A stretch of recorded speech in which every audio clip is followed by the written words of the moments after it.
Hi, Alex. Alan Cochran with ABC, hitting coordinator for the Arizona Diamondbacks. I'm going to run through your video a little bit this morning. I'm going to talk about some of the things that I talk with my hitters about. Look at your setup position, and I like the balance. I like the athletic position that you get into.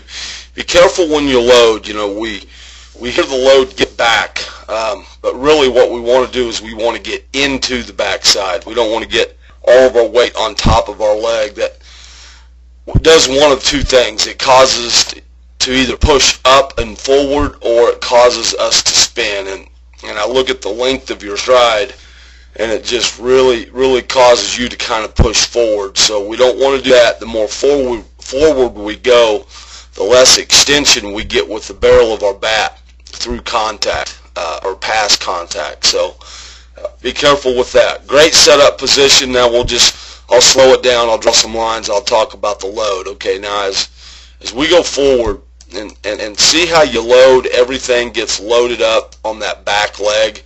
What we don't want to have happen is we don't want weight seen on top of this leg. See where this knee is stacked over that back foot? That gets everything on top of your back leg. And as we go forward, you're going to push forward off of that leg, and when you do, your stride is going to be a little bit too long. Really what we want to do, Alex, is we want to load to the inside part of this leg, and that's going to keep that knee more on the inside part of this foot.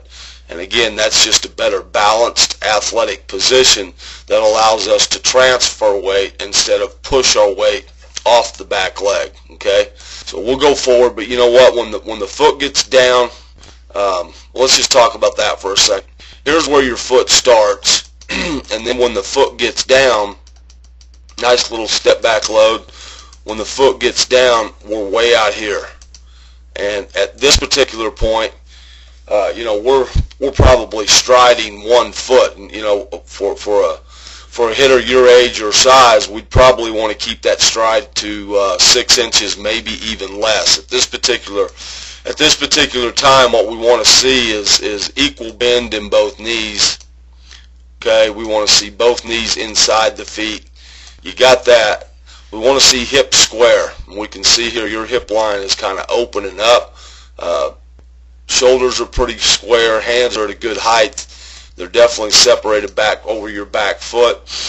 All of that looks good, but this long stride kind of causes you to push off of that back leg, and the length of the stride is going to cause you some problems handling some velocity, also handling probably some breaking balls somewhere down the line. Another thing that I really pay close attention to is the stride foot. The stride foot right here should be no more open than 45 degrees, and you're at 38 degrees. The stride foot positioning is good. I think we just need to shorten up this stride just a little bit. Okay, as we start to get forward into the swing, now we basically kind of start getting forward.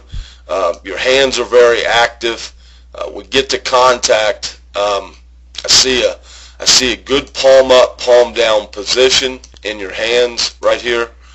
There's a good palm up, palm down position, but one thing I see is head and eyes are looking up here, and we want the head and eyes looking right down the barrel of the bat at contact, and that's going to allow for good full extension through contact. Probably what's going to happen is we're going to pull the barrel in the hands, we're going to pull it across our body because your head's up. As soon as the head comes up, the barrel of the bat is going to follow that. So we want to make sure that we're looking right down the barrel of the bat at contact. We get into extension.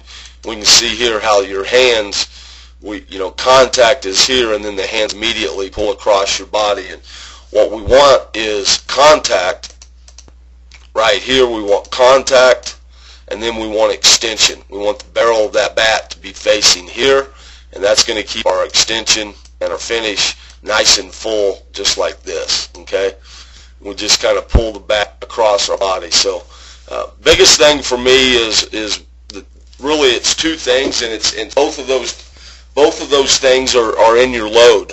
When you load, you get everything on the back leg, and then when you get everything on the back leg, your tendency is to want to push off that back leg instead of set your stride down. But right there, we've got this back leg, we've got this knee over the foot, and now we're pushing forward, okay? And that stride gets all the way out there. And as soon as it gets out there, now it kind of opens up our hips, all right? And then the hands kind of work out and around, and then they end up coming around your body. So we lose extension, okay? The best thing to do to work on something like this, and most big league hitters, when they work in the cage, excuse me, when they work in the cage prior to batting practice, they work off the tee.